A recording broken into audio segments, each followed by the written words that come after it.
Hola, hola, bienvenidos y en honor al tiempo vamos a arrancar puntuales este primer BTV Talks del año y es un BTV Talks bien especial, muy esperado porque un día estaba en alguna reunión de no más de una hora y cerré, voy al grupo de WhatsApp, el grupo de BTV Founders y había 162 mensajes donde estaban discutiendo sprint planning y cómo comunicarse con sus equipos de desarrollo y qué tan digerido les tienen que dar ese planning, cuánto tiempo les toma sprint planning, había un rango amplísimo y fue muy divertido leer, pero sobre todo de ese tipo de discusiones son las que salen las necesidades evidentes de montar un BTV Talks de ese tema. Ya el otro día también salí de otra y había un número similar de chats, entonces estamos preparando el siguiente BTV Talks o el subsiguiente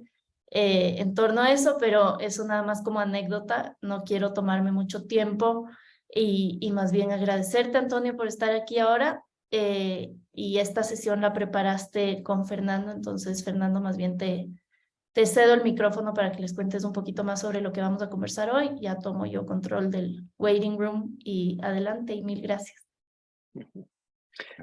Bueno, muchas gracias. Bienvenidos a todos. Y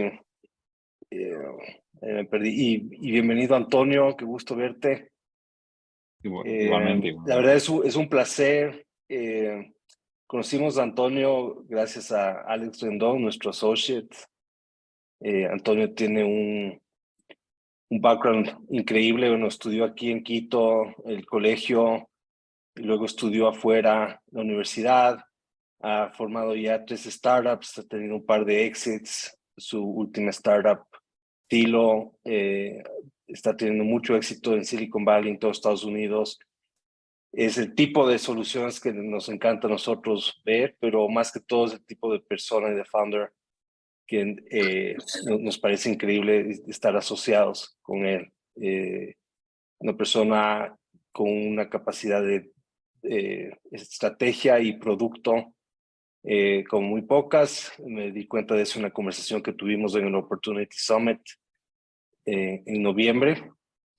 Y cuando vimos la explosión esa en el chat de BTV Founders sobre cuál debería ser el rol de la documentación y cuánta libertad se debería dar a los desarrolladores, el rato de hacer el sprint planning y los stories y todo lo demás, vimos que era un tema que en verdad es muy importante, va mucho más allá de los no, sí o no, si es que se le debería dar cierta libertad a los programadores o no. Creo que llega directamente al debate de si es que el desarrollo es o no una actividad creativa. Yo estoy totalmente convencido de que sí lo es. Pero también toca temas de producto, priorización, manejo de equipos y a la final estamos construyendo todas empresas de software.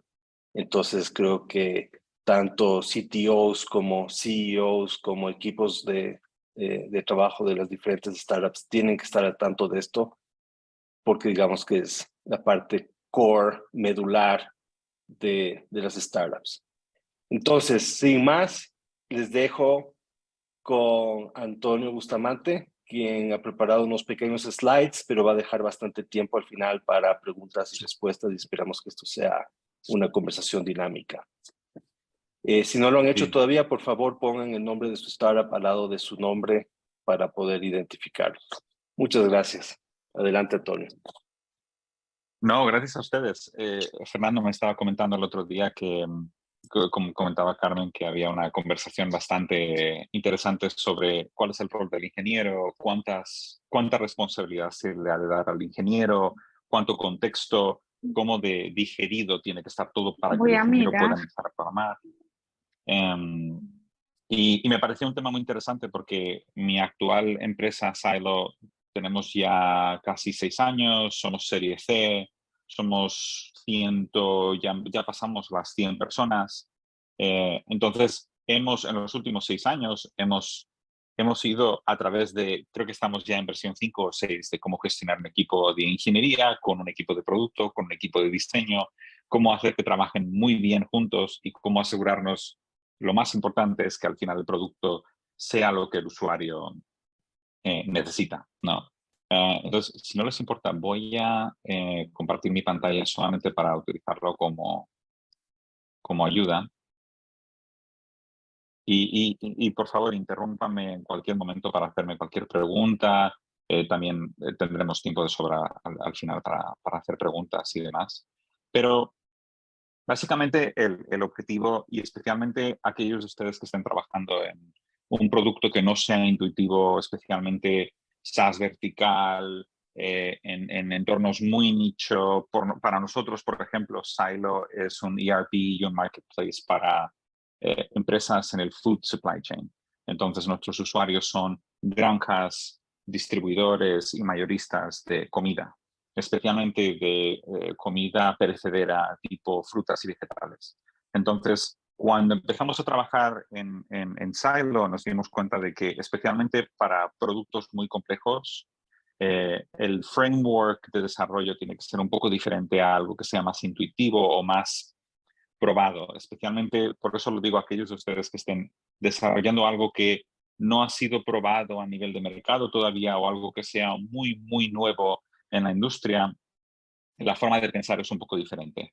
Tengo que admitir que la primera forma en la que nosotros empezamos a gestionar el equipo, yo he sido el que ha gestionado producto de ingeniería desde el principio en nuestra empresa, pero claro, evidentemente al principio como fundador yo era el programador junto con otro programador los que estábamos desarrollando el producto. Entonces, en el primer año no era necesario no consideramos necesario escribir documentos de requisitos, user stories, ni nada parecido, porque el objetivo era ir muy rápido, lo más rápido posible para construir un prototipo, para construir un MVP. Realmente, cuando ustedes se van a empezar a encontrar con problemas es a partir de 5 ingenieros y ya tirando a 10 ingenieros, es, ok, ¿cómo hacemos que el equipo se comunique de forma correcta? ¿Cómo hacemos que la documentación que se necesita esté en el lugar adecuado y escrita de la forma adecuada? Y finalmente, lo más importante al final, que es por lo que estamos aquí, es que el producto final sea algo que el usuario necesita y quiere. Para mí, he visto un montón de empresas utilizar Agile y Scrum. Siendo completamente sincero con ustedes, nunca he visto una startup utilizar Agile o Scrum al pie de la letra, tal como vendría en un manual.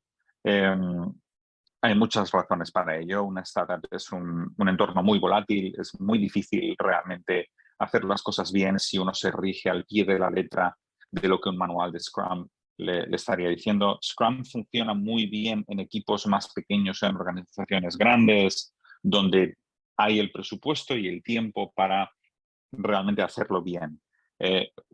No recomendaría que una startup utilizara Agile o Scrum al pie de la letra. Yo diría que tendrían que utilizarlo como el pequeño, la variante que mejor le convenga para sus objetivos de negocio, ¿no? Esta versión que estoy mostrándoles fue prácticamente la primera versión que utilizamos para gestionar el equipo y la primera versión de nuestro ciclo de desarrollo. Fue observar, formular el problema, investigar cuál era el problema. Los product managers eran los dueños de esa parte del ciclo. Luego los product managers desarrollaban documentos de requisitos con user stories. Al principio empezamos a hacer user stories y luego añadimos lo que en inglés llaman acceptance criteria, que es un poco yendo un nivel más adentro del user story. Eso se le pasaba a diseño, a ingeniería y a control de calidad. Diseño e ingeniería creaban el diseño se hacía handoff a frontend, entonces teníamos frontend, teníamos backend bastante diferenciados y finalmente el producto final o el producto funcional se testeaba y product management con control de calidad hacía testeo, hacía un lanzamiento con marketing Y finalmente, el gran problema de todo esto es que el usuario termina infeliz. Y la realidad de esto es que he visto un montón de startups, incluido la mía, hacer esto mal un montón de veces, y es que al final tienes como un ágil falso. Es decir, nosotros nos convencemos a nosotros mismos de que porque tenemos un equipo pequeño, con user stories, no estamos haciendo el típico método cascada o waterfall de hace años, es todo ágil, es todo fantástico, pero la realidad es que esto no es muy diferente de cómo una empresa grande haría un método cascada en los años 70-80. La única diferencia es que hemos pasado de documentos de requisitos con racionalización a user stories. Quizás el documento de requisito no son 50 páginas, son 10, pero realmente esto no es tan diferente. Y el gran problema de eso es que, como les comentaba, si están haciendo un producto complejo, lo más probable es que al final, cuando lleguen acá, lo que están lanzando al usuario no es lo que el usuario quería. He visto empresas enteras fallar y desaparecer precisamente por esto. Al final, una startup, cada vez que una startup hace una ronda de financiación, está activando el reloj de nuevo para que esto de aquí no suceda o suceda el menor número de veces posibles.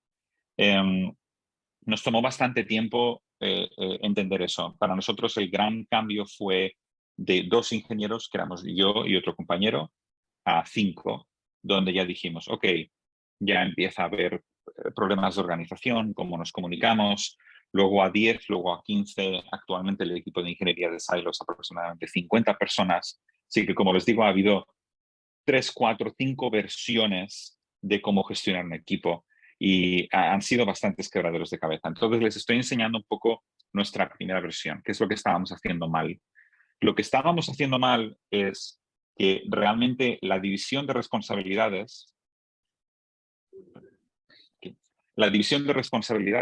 se pasaba de un equipo al otro vía la documentación y vía los user stories. En realidad, nosotros no estábamos usando los user stories para crear un mejor producto, estábamos utilizándolo para comunicarnos entre producto e ingeniería. Eso es todo. Y es curioso porque muchos equipos siguen pensando que los user stories son una forma de que producto se comunique con ingeniería y luego ingeniería crea tasks y hace un engineering planning y se hace sprint planning. Y la realidad es que los user stories no deberían de ser una forma de que producto se comunique con ingeniería, porque al final los user stories se van a al final es una capa de traducción entre el usuario y lo que nosotros pensamos que el usuario necesita. Va a haber un montón de cosas que se van a perder dentro de esa capa de traducción, un montón de cosas que el propio product manager va a perder. No solamente eso, sino que parte de la labor del product manager es también darle prioridad a las cosas. Y si uno tiene que hacer análisis de ROI a medida que va haciendo un producto, bueno, pues como la palabra dice, si tienes el R, que es el return, y I, que es la inversión, el product manager puede tener una buena idea de cuál es el retorno de esa inversión desde el punto de vista de usuario, de mercado, pero no va a saber cuál es la inversión como tal. Eso le corresponde a un ingeniero. Y nos dimos cuenta que a medida que íbamos construyendo cosas más complejas, este modelo se rompía muy fácilmente.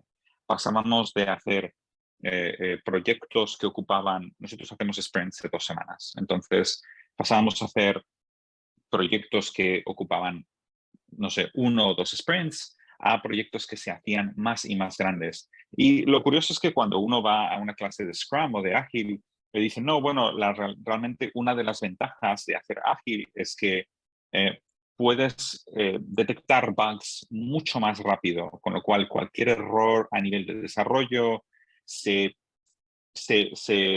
captura mucho más rápido, puedes hacer test-driven development y puedes como que no tienes que llegar hasta el usuario.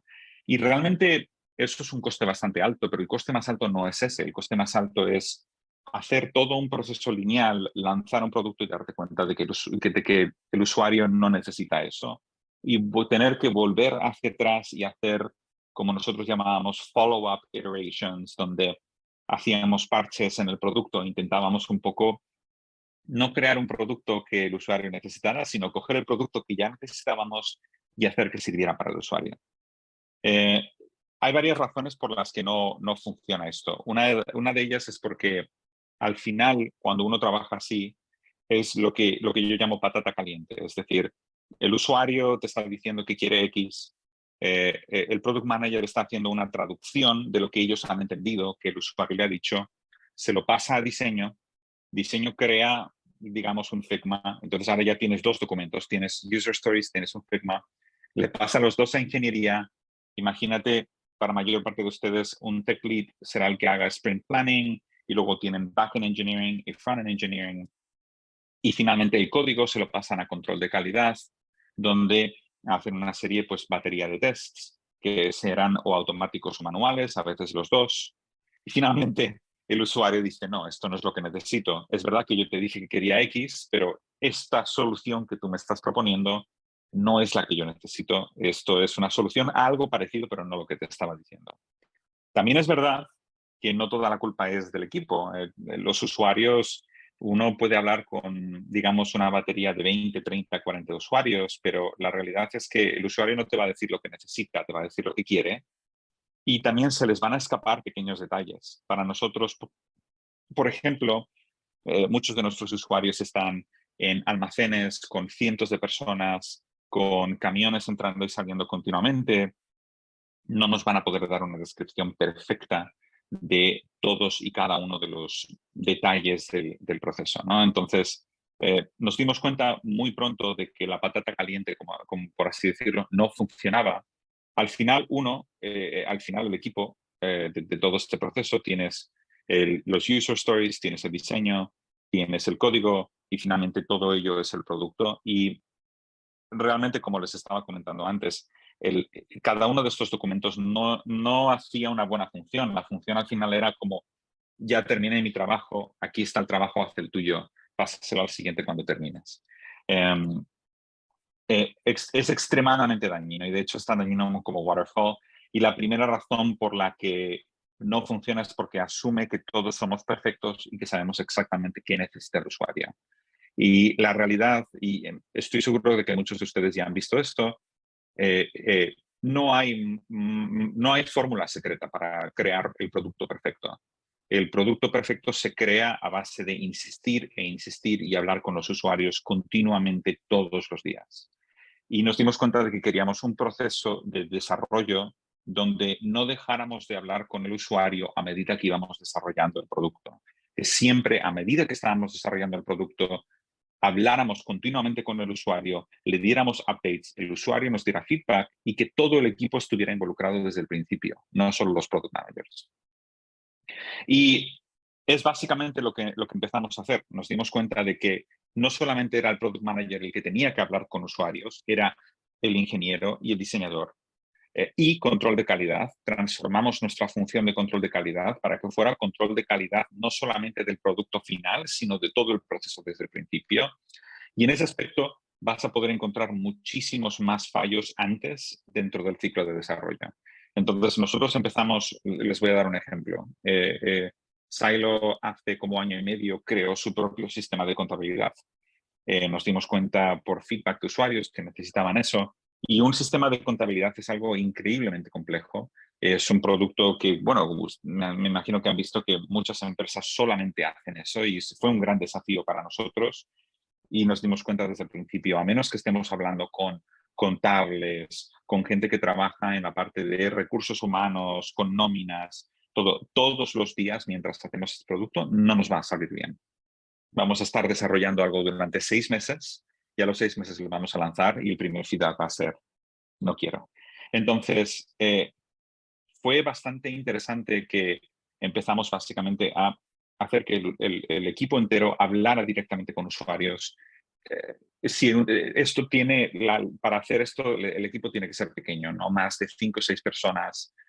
Si hay un equipo que es más grande trabajando en un único proyecto, tienen que seleccionar una persona de cada función dentro del equipo para hacerlo, porque evidentemente es un usuario contra 10 personas, la conversación se tuerce un poco, no es lo mismo. Y básicamente cada vez que había una iteración del producto, volver al usuario y preguntarle, ¿qué opina de esto? ¿Qué tal le viene? Ah, sí, vale, le falta A, le falta B. Y poco a poco ir puliendo ese producto, ir dejando para el siguiente día o para la siguiente semana la siguiente pregunta y luego la siguiente y luego la siguiente. Y nos dimos cuenta de que realmente el proceso cambió de ingeniería producto, trabaja al principio, luego ingeniería, luego producto. Nos dimos cuenta de que ingeniería tenía que estar involucrada desde el primer momento. Y esa es un poco la pregunta un poco lo que estaba hablando con Fernando el otro día, de que a través de muchísimo dolor y proyectos fallidos, iterar, nos dimos cuenta de que para hacer un buen proyecto, especialmente en industrias complicadas o productos complejos, el ingeniero, el product manager y el diseñador mínimo tienen que estar involucrados desde la observación. Es decir, nada de escribir user stories y luego dárselo al ingeniero. Si el ingeniero está descubriendo por qué se está haciendo un proyecto, en el momento que recibe el documento de requisitos, ese es un momento de fallo. La principal razón es porque el ingeniero realmente, todas estas funciones en el desarrollo de producto no son una función de tiempo. Creo que muchas empresas lo ven como, bueno, el product manager es el que empieza, luego el diseñador, luego el ingeniero se transforma en código. No es una función de tiempo. Realmente todas esas funciones en el desarrollo de producto son diferentes facetas y perspectivas sobre el mismo ciclo de desarrollo. Entonces, lo que empezamos a hacer fue el lead engineer con el product manager, con el diseñador a cargo del proyecto, iban en persona a los almacenes para hablar con usuarios, entender muy bien el problema, hacer investigación de cuáles son los problemas, cómo es el mercado, es una oportunidad de negocio o no, y hacer juntos, que eso es la gran diferencia que hizo a nosotros, hacer juntos los user stories. Hoy en día en Silo, todos los equipos que tenemos, la parte del equipo que escribe los user stories son el product manager y el ingeniero. Nos dimos cuenta de que a la hora de hacer sprint planning o dividir el proyecto en tareas, el ingeniero iba muchísimo más rápido, más eficaz, muchísima más alta calidad de producto, porque ya venía con todo el contexto. El problema que nos dimos cuenta es de que cuando el ingeniero recibía el documento de requisitos, no realmente estaba un poco recibiendo noticias, ¿no? Era como, esta es tu misión y aquí es lo que hay que hacer. Y la realidad es que crear un producto es mucho más complicado que eso. Y los ingenieros terminaban teniendo un montón de preguntas a la medida que iban desarrollando, tenían que volver al product manager, cambiar todos los user stories, el product manager tenía que devolverles la versión número 5 o 6 de los user stories, porque el ingeniero no se le había realmente dado la oportunidad de que ellos escribieran los user stories. Y puedo decir que ha funcionado muy, muy bien. Yo es algo que les recomiendo a todos. Últimamente trabajo con un par de startups más y les he recomendado exactamente el mismo sistema. Da un poco, sinceramente, no importa tanto si ustedes utilizan Agile o Scrum, esto es un poquito paralelo a ello. Es decir, uno puede tener a ingeniería y a diseño involucrado desde el principio y seguir cualquier otro framework. Entonces, este framework yo lo trataría más como una forma de que el equipo se comunique a medida que va desarrollando el producto y no algo tan prescriptivo de no, es que hay que hacerlo todo exactamente igual. Hay una ventaja adicional con todo esto y es que con cada iteración que ustedes hacen del producto van aumentando el nivel de inversión. Entonces, les puedo dar un ejemplo. Cuando empezamos a crear nuestro sistema de contabilidad, el primer output de ese sistema de contabilidad, el primer artefacto que nosotros creamos fue un prototipo en Figma. El prototipo en Figma no requiere mucho tiempo en desarrollar, no está basado en código, no requiere de sprint planning, no requiere de tareas. El único objetivo es ir teniendo estos artefactos tangibles que uno pueda ir al usuario y preguntarle, ¿qué opina de esto? ¿Esto le parece útil? ¿Pagaría usted por esto? ¿Esto se acerca a sus procesos de negocio? ¿Se acerca a lo que hace usted? Ah, no, ¿cómo lo hace? Ese es el objetivo. Y a medida que uno va como quitando incertidumbre, va aumentando el nivel de inversión de prototipo a Figma, que a lo mejor pasamos a un prototipo un poquito más complejo, donde ya hay un poquito más de input por parte del ingeniero, donde puede ver, ok, esto es más realista, esto va a tardar más tiempo, menos tiempo. Y el trigger, el punto en el que realmente se hace la primera versión, es cuando ya has agotado todas las opciones que no requieren de ingeniería. Ese es el momento en el que haces un MVP. Por supuesto, todos aquí me imagino que están súper familiarizados con el concepto de un MVP. Pues eso es precisamente el tema. MVPs yo lo seguiría haciendo. Nosotros tenemos ya 6 años, somos 100 personas. Seguimos haciendo MVPs para absolutamente cada línea de negocio, cada producto. Es la forma en la que hemos ahorrado un montón de costes y es básicamente primera versión. Yo soy bastante, me gustan mucho los MVPs que no toman más de 2 semanas en hacer, que es justo un sprint para nosotros. Lo mínimo para traérselo de vuelta al usuario y conseguir feedback. Entonces, para nosotros, el MVP de nuestro sistema de contabilidad fue lo más básico de meter básicamente datos en un sistema de contabilidad con débitos y créditos, con 1 o 2 informes que no eran del todo funcionales, pero que daban una idea de una sensación al usuario de qué podía esperar. Fuimos a todos nuestros usuarios, incluido gente que todavía no eran usuarios nuestros, sacábamos un montón de feedback y cuando digo nosotros, éramos yo que era el product manager en el producto, el lead engineer, el diseñador, y con cada iteración vas aumentando un poco el nivel de inversión que vas haciendo. Realmente el objetivo es, tú estás listo para crear un producto escalable con toda la burocracia y todo cuando el usuario está feliz. Eso es lo que yo creo que hay un poco de confusión cuando hablo con otras startups, que es, no, bueno, uno va iterando y demás y poco a poco vas haciendo un producto más maduro, que sea escalable, pasas de una base de datos más primitiva a algo que escalea millones de requests por minuto. No, realmente el trigger point es la incertidumbre. ¿Cuánta incertidumbre tienes con respecto al proyecto? Si tú sabes perfectamente y tienes testeado y validado con usuarios, con datos, que el producto es el producto que estás desarrollando, que está documentado, es el que va a tener éxito, entonces es cuando empiezas a invertir más dinero, más recursos. Eso es muy difícil de hacer si uno tiene un sistema lineal. Claro, porque si uno vuelve al sistema que estábamos hablando antes, tienes un lanzamiento. El concepto de un lanzamiento es, no, esto es un producto final, esto es como luce. Realmente, nosotros en Silo no hacemos lanzamientos hasta que ya hay varias iteraciones desarrolladas con usuarios felices. La parte final, donde tienes menos incertidumbre, es cuando ya tienes usuarios, de hecho, utilizando el producto. Ese es el sueño de todo product manager o de creador de productos en una startup, es tener ya usuarios que te van dando feedback de cómo seguir iterando el producto que estás creando. Entonces, bueno, no es un framework mágico, es simplemente quería contarles un poco cómo lo hemos hecho nosotros. Actualmente, nosotros tenemos en Silo pues aproximadamente 50, casi 60 ingenieros. La mitad de la empresa es ingeniería. Están divididos estoy haciendo las cuentas, 5 equipos. Cada equipo tiene su product manager con diseño, con marketing. Entonces, evidentemente esto es una simplificación de todo.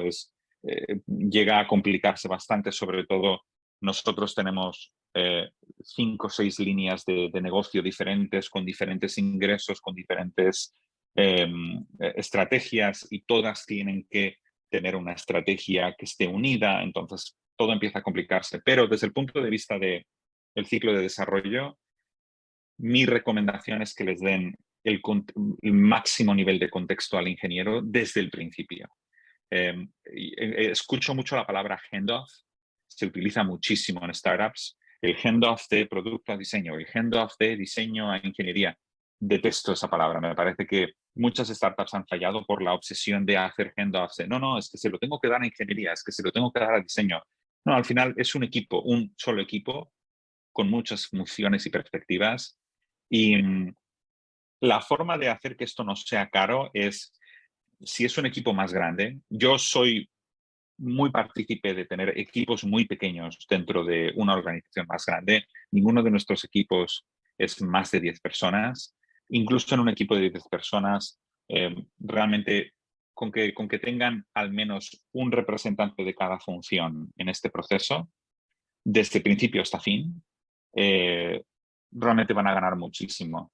Eh, hay una desventaja en todo esto, y es que no es una desventaja, pero es algo que tienen que tener en cuenta, y es el factor de talento y de cultura es increíblemente importante. Desde el primer momento, algo que nos ayudó y que realmente yo creo que ha sido una de las razones por las que seguimos existiendo como empresa y tenemos éxito, es porque desde el primer momento contratamos a ingenieros proactivos que pueden operar con un alto grado de incertidumbre y que no necesitan estructura. Creo que el mayor problema que uno puede tener es intentando ahorrar costes, contratar a ingenieros que son muy junior, que necesitan mucha estructura, que necesitan un montón de management, que quizás no tienen la madurez emocional todavía para crear su propio producto. Y al final lo que utilizábamos era cuando estábamos en nuestro proceso de contratación y hacer recruiting, nos preguntábamos cuánto tiempo dejaríamos a esta persona sin supervisión a cargo de un proyecto. Y la pregunta puede ser, pues, un día. ¿Okay? Si uno cuando está entrevistando a alguien siente que va a tener que estar todos los días detrás de esa persona asegurándose de que está haciendo lo correcto, eso es un problema. No, yo creo que, sinceramente, nosotros somos ya 100 personas y todavía no nos atrevemos a contratar a alguien así. Yo creo que tienes que ser una empresa muy, muy a grande escala para poder permitirte contratar a alguien que tenga supervisión. Mínimo, nosotros nos pusimos la meta de contratar a gente que no requiera supervisión en mínimo 6 meses. Otra cosa es que eso se materialice y que resulte ser verdad y que el proceso de entrevista sea el mejor, donde ustedes contratan a alguien y ese alguien resulta ser todo lo que estaban esperando, pero esa fue la clave. Generalmente, tanto en Silo como en mis anteriores empresas, no he contratado a ningún ingeniero que tenga menos de 3 años de experiencia, sobre todo al principio. Me parece que es muy interesante tener a gente joven y gente con poca experiencia en una empresa. Me parece que le da una dinámica muy buena a una empresa, pero tiene una serie de desventajas y es cuánto management y cuánta supervisión necesitan. La realidad es que el objetivo de ustedes como startup es no tener que preocuparse de esas cosas hasta que sea estrictamente necesario. Esa es la definición de una startup, al fin y al cabo. Es la ventaja competitiva que ustedes tienen con una empresa establecida con miles de empleados, es que no tienen que preocuparse de gestión, de management, de supervisar a la gente, de asegurarse de que todo el mundo esté haciendo lo que tenga que hacer. Si no sienten que pueden contratar a gente con cierto grado de autonomía, se van a encontrar problemas y va a ser difícil hacer algo de este tipo porque al final tú le estás dando muchísima responsabilidad al ingeniero. Entonces, eso es por un lado. Por la otra, cultura de comunicación, muy, muy importante. Eso es algo que al principio también tengo que admitir que fallamos bastante, hemos aprendido mucho de nuestros errores. Nosotros, como les comentaba, mitad de nuestra empresa es ingeniería y producto y la otra mitad es ventas, gestión de cuentas, relación con el cliente. Y uno de los primeros fallos es tener ventas en un lado y tener producto en el otro. Y cuando empezamos a tener gente de ventas hablando directamente con producto, hablando directamente con ingeniería, vendedores poniendo en contacto directamente a clientes potenciales con ingenieros para que el ingeniero tuviera ese contexto del mercado. Cuando empezamos a hacer todo eso, empezamos a trabajar mucho mejor, más ágil, mejores productos. Ahí yo creo que fue el hockey stick, que seguro del que han hablado antes, ahí fue cuando empezamos a encontrar el hockey stick. Fue un factor interno más que externo. Al final hay una serie de reglas, ¿no?, que ustedes tienen que decir. Es decir, primero, como les decía, nadie del equipo tiene que enterarse por primera vez de por qué un proyecto se está haciendo cuando estén viendo el documento de requisitos. Si eso está pasando, es un problema. Ese ingeniero no va a tener ni idea de qué hace ahí, se va a limitar a lo estrictamente necesario. Si hay cualquier problema a medida que están desarrollando el proyecto, no va a saber qué hacer, no tiene ningún grado de autonomía. Quieren que tanto ingeniería como diseño, como control de calidad, tengan esa comunicación con Product Management desde el principio. De esa forma, si hay cualquier fallo, es una conversación de 20 minutos, en vez de déjame que le mando un ticket al Product Manager, el Product Manager se toma 2 días en cambiar el PRD y luego se lo manda y luego el ingeniero tiene que volver a hacer sprint planning. Esa es la diferencia entre un fallo que te cuesta 4 días y un fallo que te cuesta media hora.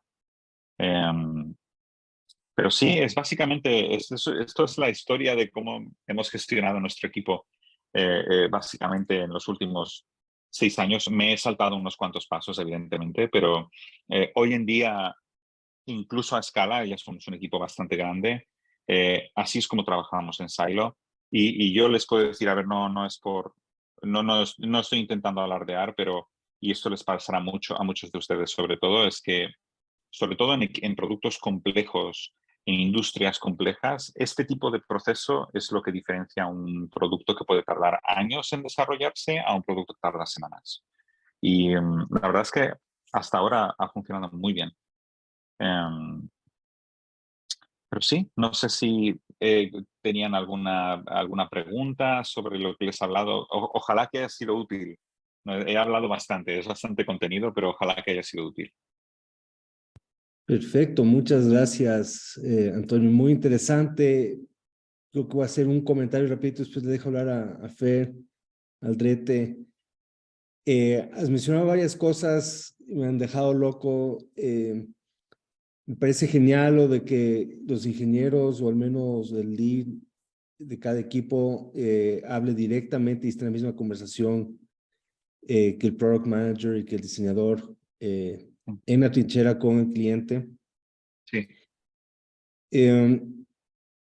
No sé si tal vez mejor dejar que hagan preguntas los founders. No voy a dejar que hable Fer, pero al final puedo entrar yo y tal vez dar un resumen o hacerte otras preguntas.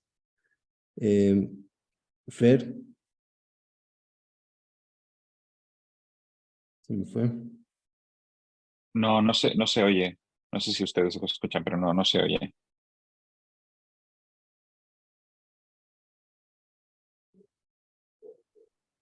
Perdón, ¿ahí me escuchan? Sí. Sí. Ya, sí, perdón, eran mis audífonos. Justo se me descargaron. Bueno, primero, muchísimas gracias, Antonio, por la charla súper interesante. Justo conecté con algunos puntos que mencionaste, porque, bueno, yo soy la CEO de mi compañía. De hecho, también acá está mi socia Fer, que es la CTO. Y yo generalmente lo que hago es llevar toda la parte comercial de la empresa, bueno, entre otros temas. Y justamente como me ha costado despegarme de la parte comercial, porque no me quiero desconectar de lo que está pasando afuera y siento que a veces la parte comercial no logra transmitir pues todos estos hallazgos que se van encontrando en todas estas conversaciones con el cliente. Entonces digo, no, entonces, ¿quién va a hacer esa conexión con producto o va a llegar como ese feedback de regreso a la organización? Entonces, ahorita mencionaste que involucran también a los vendedores para hablar con producto y demás, entonces me gustaría conocer un poco cómo lo han estructurado a manera quizás de proceso para que Sí. yo pueda confiar en una estructura que funciona con esta retroalimentación constante. Sí, es una muy buena pregunta. Es algo que nos costó mucho tiempo encontrar la solución, porque no es una solución fácil, son funciones muy diferentes de una empresa. Para nosotros la clave fue, primero, como comentaba, que product managers e ingenieros estén comunicándose con gente de ventas de forma frecuente. Y cuando me refiero a comunicarme, me refiero como de forma incluso informal. He conocido un montón de empresas que empiezan a generar como dos culturas, ¿no? La cultura de ventas y la cultura de producto. Y al final los incentivos son un poquito diferentes, La forma de compensación, por ejemplo, es diferente. Mucha gente de ventas cobra en comisión, mientras que ingenieros y productos no suelen cobrar comisión. Entonces es un poquito complicado desde el punto de vista cultural. Siempre hemos intentado que haya esos eventos a nivel cultural donde la gente de ventas puede hablar directamente con gente de producto de ingeniería, contratar a gente en producto de ingeniería que haya estado en roles con gente de la parte de negocio, y lo mismo con la parte de ventas. Para nosotros, a nivel de procesos, tenemos lo que llamamos un sync entre toda la parte de comercial y la parte de producto e ingeniería a nivel semanal. Hacemos 1 hora semanal donde todo el equipo de producto hace demostraciones de qué se está desarrollando, cuáles son el feedback que ha entrado. Es una forma para que el equipo de ventas responda, sí, tienen todas las razones, exactamente lo que estábamos pensando, o para que alguien de ventas diga, de hecho, sí, pero hemos hablado con este cliente y este tipo de cliente y falta esto y lo otro. Es más un feedback loop. La otra parte es que realmente nos funciona muy bien, es especialmente si tienen un producto que es bastante expansivo, que podrían desarrollar para siempre, es tenemos un sync cada 2 semanas donde el equipo de producto se reúne con el equipo de ventas y el equipo de producto básicamente escucha las conversaciones de ventas con respecto a los rejections. Es decir, abren Salesforce, abren todos los clientes que se han perdido y por qué. Y sobre todo enfatizan en el por qué, en aquellos que el por qué está relacionado con el producto. Y es una forma muy interesante para que el equipo de producto entienda la realidad del mercado. Es decir, el producto puede estar muy completo, pero hay este feature o este workflow que es esencial, y eso es muy útil para que luego el product manager pueda hacer haga prioridades muy bien. Con respecto a herramientas, usamos 2 herramientas que han cambiado bastante cómo trabajamos con la parte comercial. Una es Gong. No sé si algunos de ustedes ya lo utilizan, pero a nosotros nos ha cambiado la vida. Gong se conecta automáticamente con Zoom. Entonces, cada vez que alguien de ventas hace una llamada con Zoom para captar clientes, se graba y se almacena en una base de datos, se conecta automáticamente con la base de datos de clientes, y cualquiera en la empresa al que se le dé permiso puede acceder a esas llamadas y buscarlas también por feature. Eso ha sido muy útil porque la gente en nuestra empresa, la gente de ventas le manda links a los product managers diciendo, mira, he tenido esta conversación con este cliente y te mando justo el punto en ese vídeo donde me están hablando de un problema que han tenido, de este workflow, de este proceso de negocio. Muy, muy útil. Y la otra herramienta que utilizamos mucho es User Voice. Y User Voice no es perfecta, pero nos ha ayudado mucho. La hemos conectado a Salesforce, con lo cual tenemos un poco todo el TAM de nuestro producto está también en Salesforce, dividido por cuenta y por potencial de revenue.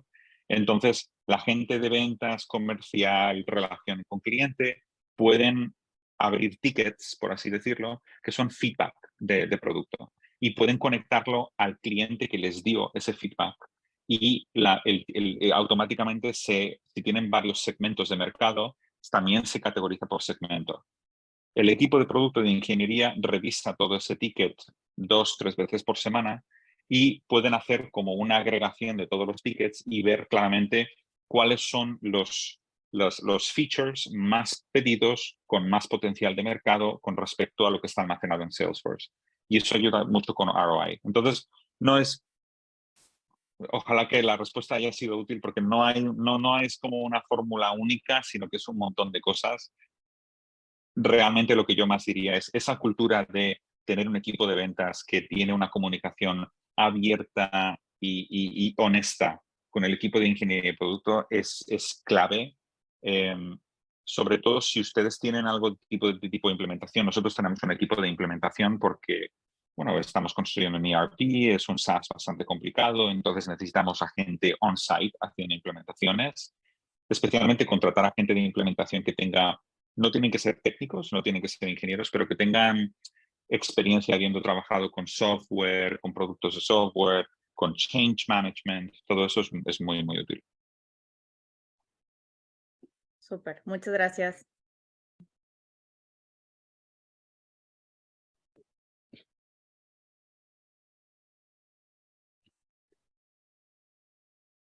Pregunta Andrea de Modi, ¿cómo evalúo la parte de autonomía y comunicación al entrevistar y evaluar candidatos de ingeniería? Es muy buena pregunta. Hemos evolucionado bastante cómo entrevistamos a nuestros ingenieros. Precisamente como ahora estamos tan, y desde hace ya algunos años estamos tan en este framework, para nosotros una de las formas en las que lo hacemos es tener varios tipos de funciones en el on-site que hacemos, que es un full day on-site. Generalmente hacemos un proyecto. Antes hacíamos take-homes como deberes. Nos dimos cuenta de que la mayor parte de candidatos no tienen tiempo, tienen ya un trabajo. No es desconsiderado, pero teníamos mucho feedback de candidatos diciéndonos que no tenían tiempo para hacer todo un ejercicio por su cuenta que podía durar 3, 4, 5 horas. Hoy en día lo que hacemos es, evidentemente,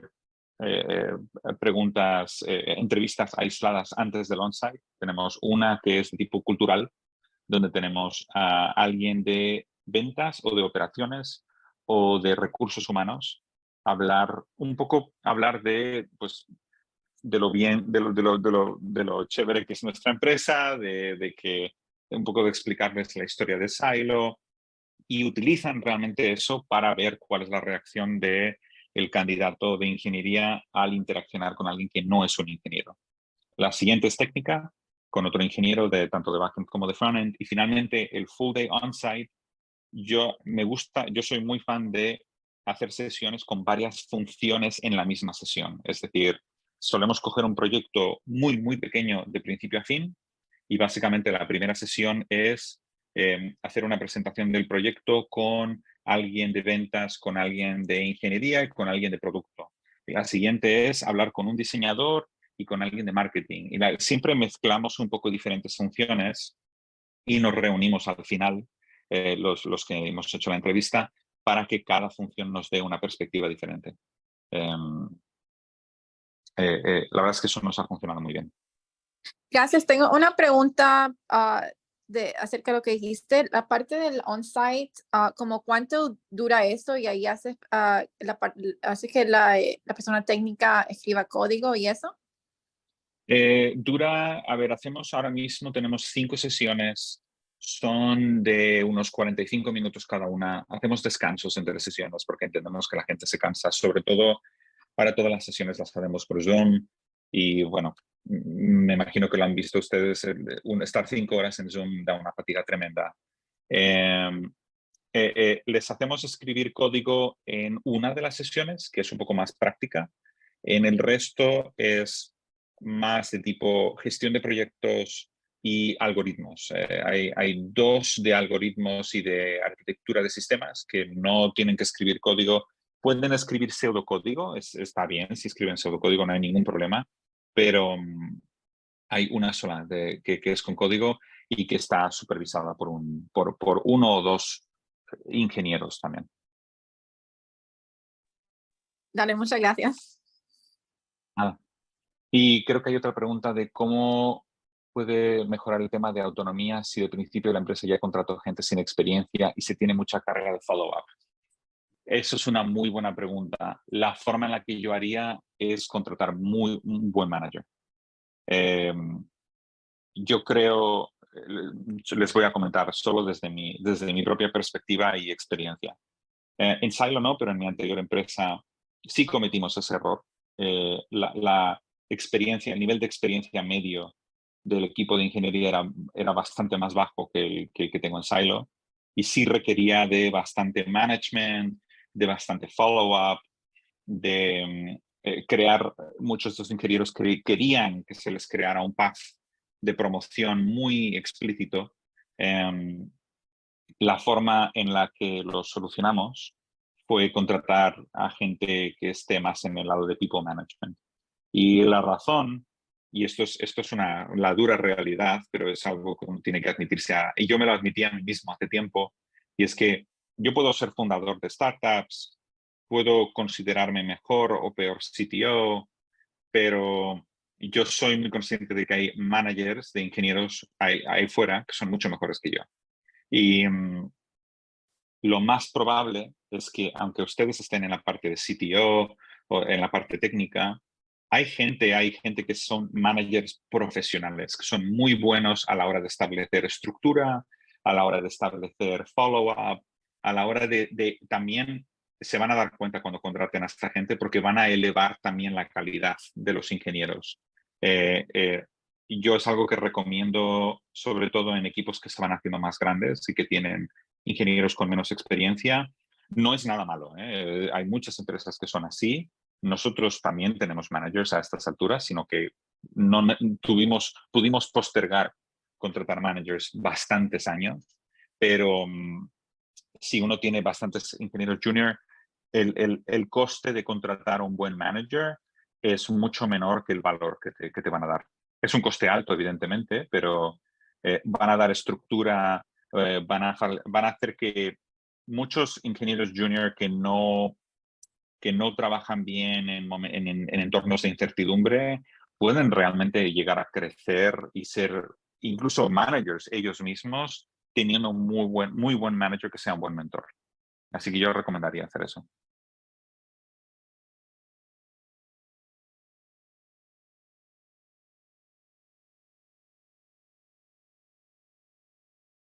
Pero sí, yo creo que eso es todo. No sé si tenemos tiempo para más preguntas, pero la verdad es que es bastante contenido. Menos mal que lo hemos grabado, porque siento que... A mí me saltó una duda. Sí. ¿Cómo evitas o qué pasa si tienes pequeños equipos creo que debes tener como 5 equipos dentro de 5 o 6 equipos dentro de ingeniería? Sí. Si todo, y es un producto complejo con varios subsistemas, subproductos. ¿No termina que varios equipos están hablando constantemente con los mismos clientes? Qué buenísima pregunta. Sí, nos ha pasado. Esto empezó a ser un problema a partir del equipo 3 o 4 y de hecho hubo gente como nosotros bueno, y el equipo de producto siempre ha tenido muy buena relación con ventas. La gente de ventas empezó a quejarse de que, oye, está muy bien que ustedes hablen con los clientes para obtener feedback, pero el problema es que tenemos 3, 4, 5 líneas de negocio bastante diferentes, aunque sean el mismo producto, pero son diferentes subprocesos. Y tengo varios clientes que se están empezando a quejar de que, oye, yo quiero ayudarles y quiero darles feedback, pero esto de ponerme 3, 4 llamadas a la semana es muchísima responsabilidad. Creo que hay 2 formas en las que lo hemos solucionado. Una es consolidar llamadas y consolidar sesiones de feedback. Sobre todo, un ejemplo, nuestro equipo de FinTech y nuestro equipo de contabilidad trabajan muchísimo los unos con los otros. Entonces, realmente al final es el mismo producto. Entonces, todas las llamadas de feedback las intentamos consolidar con los dos. No tener solo llamadas de FinTech o de la parte de capital o solo llamadas de contabilidad.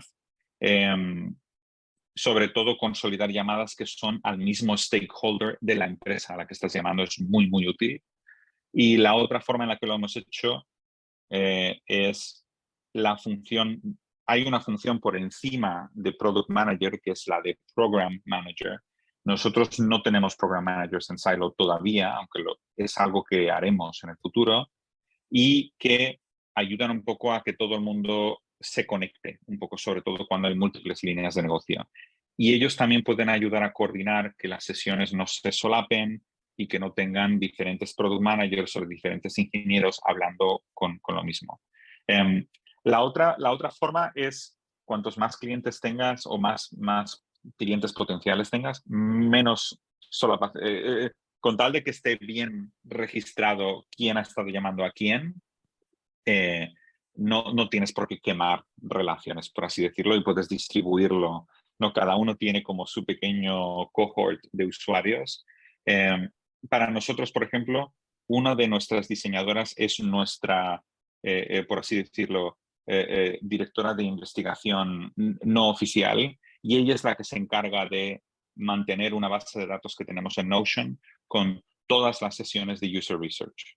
Y ahí los product managers pueden no solamente ver cuáles han sido las más exitosas y quizás volver a hablar con la misma persona, pero también asegurarse de que no haya demasiada carga a un mismo usuario, por así decirlo. Hay una pregunta de Henry. ¿Cuál sería la mejor estructura cuando tenemos un equipo diverso, más seniors, para pasar la visión del founder? Hasta ahora, quien lidera el equipo de desarrollo y producto soy yo, el CEO. Ya somos 7 devs sin un product owner. ¿Qué tipo de perfil buscarías en esta etapa en el product owner / manager? ¿Y cómo podemos hacer esta transición de mejor manera? Eso para nosotros fue nuestro primer hire. Nuestro primer hire de producto fue esa pregunta exactamente. Fue cómo contratamos a alguien al que yo pueda delegar la gestión del equipo de desarrollo. Fue muy difícil, nos tomó meses encontrar nuestro primer product manager.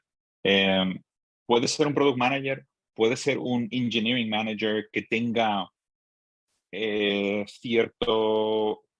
ciertas habilidades de producto también.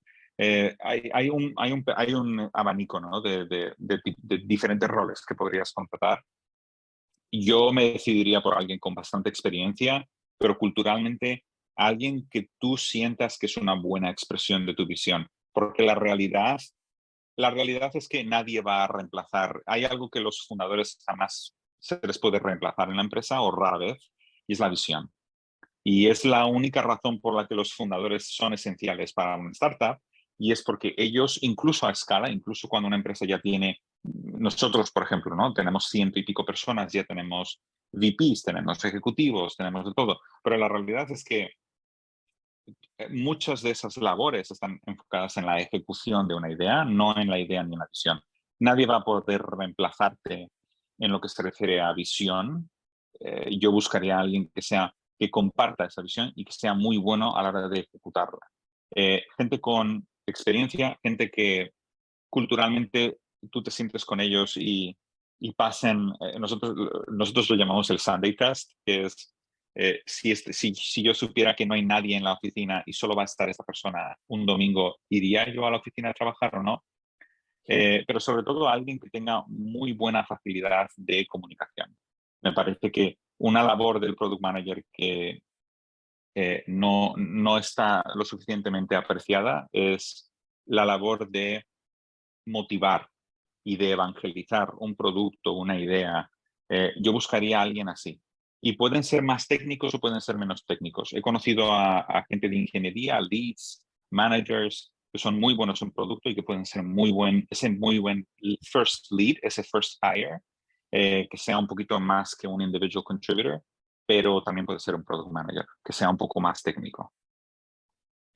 Bueno, si no te molestan, te robamos unos minutos. Tenemos la última pregunta de Juan Daniel, que creo que fue uno de los culpables de la rebelión en el WhatsApp. Ah, bueno. Perdón que hay un poco de bulla, estoy aquí de niñero de una perrita nueva que tengo. No, Antonio, te agradezco muchísimo el espacio y sí, yo era uno de los que más estaba interesado en este tipo de charlas, así que te agradezco Sí, claro. lo compartido. Te hago una pregunta. Hemos hablado en esta charla obviamente, de estructura multiequipo, de diferentes roles, de contratar Sí. con experiencia y todo, y estoy súper alineado en todo eso. Mi pregunta es, si tú tuvieras que tener esa misma visión, pero tienes solo $500,000 de budget, no le puedes dedicar más de $20,000 de presupuesto mensual, ¿cuál sería esos roles claves que tú crees que serían armarías? Porque obviamente no todos podemos tener un equipo de 30 personas multifacético. Entonces, ¿en dónde te enfocarías primero para esos más early stages? Clarísimamente ingeniería.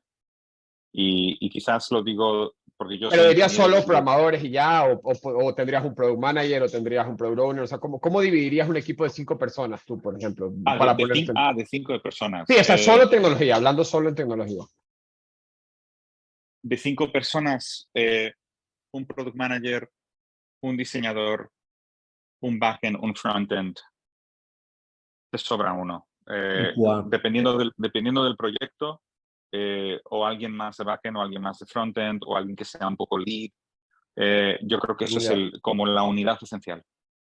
Y por ejemplo, ¿crees en combinar a veces, por ejemplo, ese frontend que haga rol de product designer o crees que sí deberían ser dos roles completamente distintos? No, totalmente, puede ser el mismo rol. Yo lo he hecho. Ya, ok. De hecho, si encuentras a alguien que puede hacer los dos muy bien, es también muy buena señal de que tienes a alguien que es un poquito más pues, Claro, polifacético, que puede hacer diferentes roles, que puede trabajar con un poquito de incertidumbre. Porque sí es verdad que hay muchos front-end engineers que a menos que les des un Figma perfecto, la primera pregunta es ¿qué tamaño tiene el margen? No me dijiste, ¿no? Entonces, totalmente, totalmente. Es un rol muy bonito además. Sí, hay poca gente que lo haga y hay poca gente que lo quiera hacer, pero si lo encuentras, fantástico. te agradezco. ¿Cómo estás de tiempo, Antonio? Bien, bien, no tengo a dónde ir. Si José tienen más preguntas. pregunta si tienes tiempo. ¿Tienes un product manager por cada 10 developers? ¿Cómo decides cada cuánto tiempo contratar ingenieros? Ahora mismo tenemos, no es exactamente igualado. Tenemos 2 o 3 equipos que tienen entre 5 o 7 ingenieros y los otros 2 o 3 equipos son un poquito más grandes. La razón por la que tenemos eso es porque, y esto quizás es ir demasiado en detalle, pero para nuestros productos fintech no tenemos solamente product managers, sino que tenemos también un GM de capital y un GM de pagos, y los dos son muy buenos en producto. Así que a efectos prácticos no tenemos solamente 2 PMs en esa rama del negocio, sino 4. Y muchos de esos ingenieros trabajan directamente con nuestro GM de pagos o nuestro GM de capital.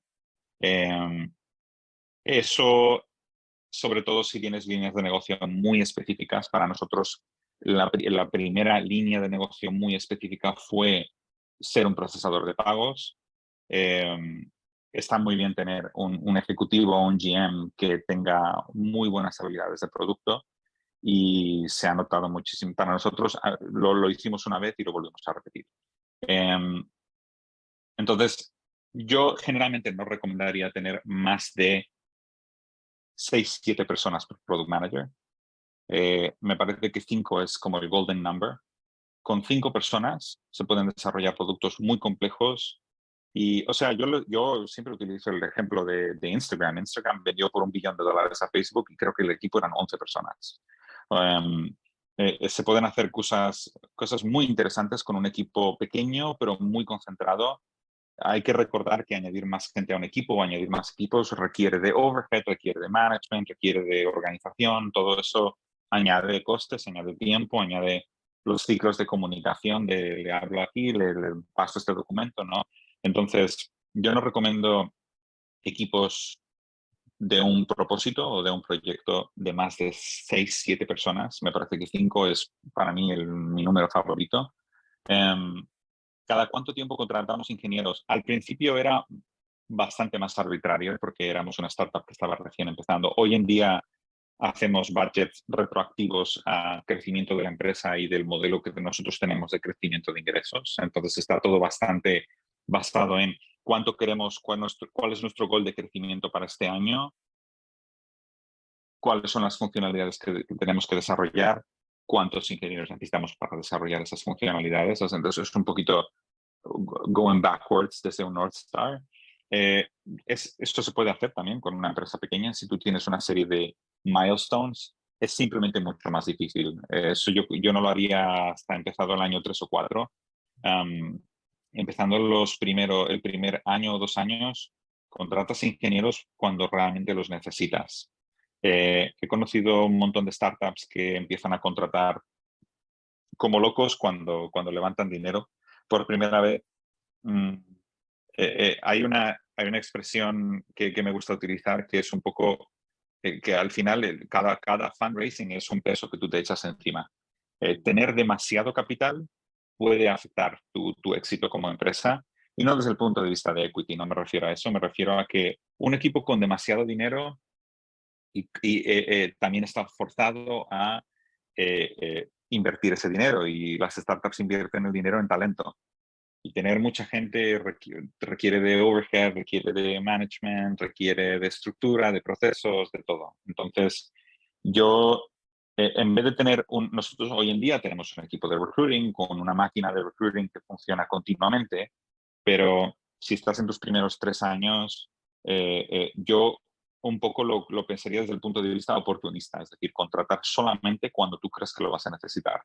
Y ser como un poquito, es más quirúrgico en ese aspecto.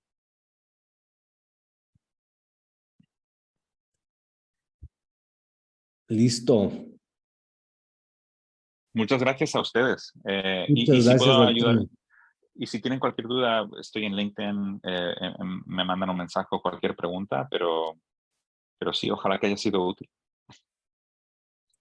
Perfecto. Muchas gracias, Antonio. Te dejamos ir.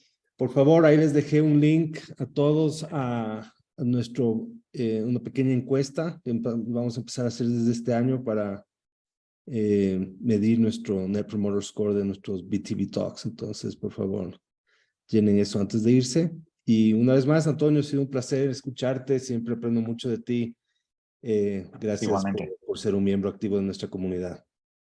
Igualmente, muchas gracias a todos. Muchísimas gracias, Antonio.